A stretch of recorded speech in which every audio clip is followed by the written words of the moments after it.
Wayal fanghanba khaknatana fangpham tokpa hak khudingmak fanghanabagi thajabsu piribani haina High Court of Manipur gi Chief Justice M Sundar na phongdorakli wafama singasi High Court of Manipur gi auditorium da Manipur State Legal Services Authority na silaga state ki thakta pangthokpa Legal Aid Defense Council panel lawyers samadi remand lawyers ki capacity building program da Chief Justice na phongdokhibani High Court of Manipur gi Justice A Bimol amadi Justice A Guneshwar na sarugya khiba thoram aduda Chief Justice M Sundar na makha taraduna Legal aid haibasi chap manaba wayel fanghanbada yumfam oiraga leiriba constitution piba miyoibagi hak amane sel thumgi fibam chadabana maram oiraga natraga atai atoppa maram kayadagi leipak asida leiriba mipum khudingmakta achumma wayel fanghandaba yade mara leire haiduna farba miyoy amagi legal aid council aduna professional amagi chap chavi ethics ngaktuna mathau pangthokadabani legal aid ki kanaba fanghanba haibasi case masing yamba khagnate miyamda fanghan kiba magun leiba wayel aduna legal aid ki wahan thok lepkadoribani haina Chief Justice M Sundar na makhatana phongdokhi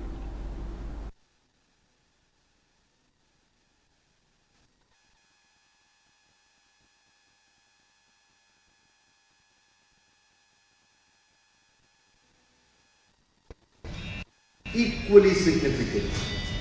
Rights become meaningful only when duties are discharged with sincerity, competence, confidentiality, diligence, punctuality, empathy, compassion, and impeccable ethical standards are not optional virtues.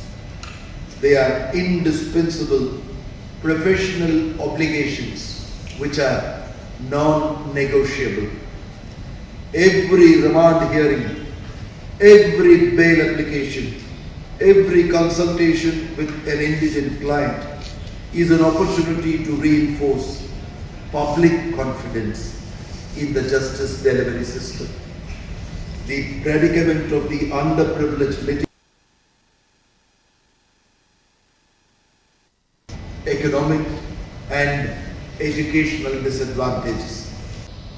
For penal lawyers, remand lawyers and legal aid defense counsels, drafting petition is a daily task. Court decide cases primarily based on pleadings, motions and briefs. A judge's very first impression is formed through your written words before oral arguments even begins. As the CGI pointed out, better drafting brings speedier success. For legal aid functionaries, your success directly translates into public trust. When you win justice for the poor, the common people gain faith in our legal services institutions. Our second session will be led by learned advocate Sri C.S. Momon, a member of Basalsa. Sri Momon is a flourishing advocate, a dedicated law college faculty member, and a frequent voice on our state panels, state academy panels, radio